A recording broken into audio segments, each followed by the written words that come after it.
Assalamualaikum warahmatullahi wabarakatuh. Saya Bakrian Ramadan. Kali ini saya akan menjelaskan masalah produksi makanan cepat saji di tengah pandemi COVID-19.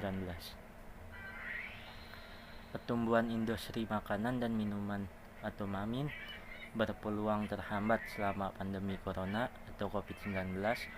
Para pelaku industri berharap pemerintah dapat mendorong konsumsi di tengah masyarakat dengan menyegerakan pemberian stimulus.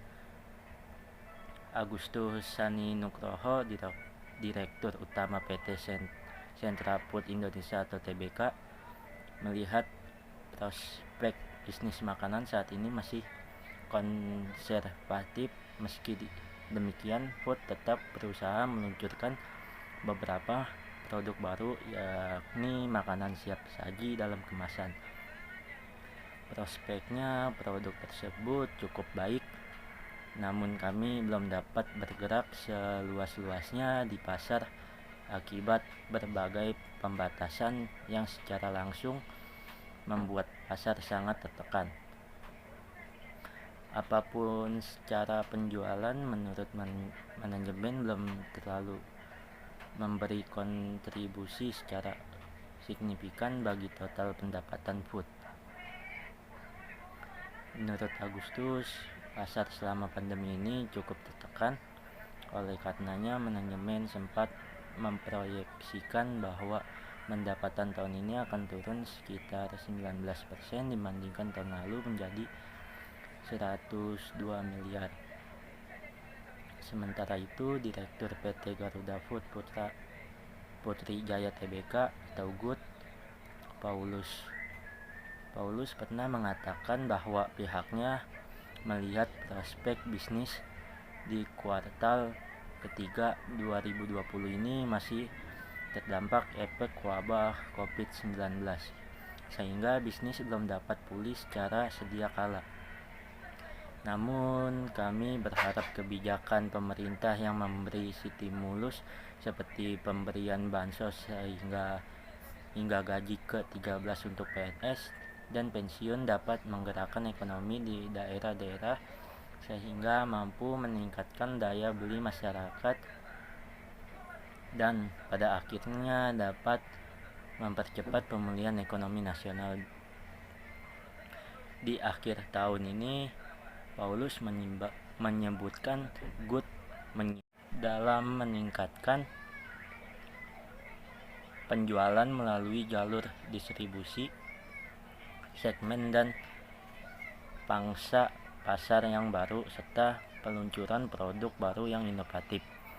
Meski sudah menjalankan strategi bisnis tersebut, Paulus mengungkapkan saat ini GUT melakukan koreksi atas target kinerja di 2020 mengingat dampak dari pandemi COVID-19 belum pulih.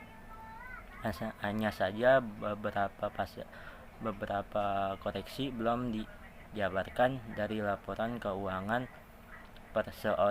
perseorangan yang terakhir dipublikasikan.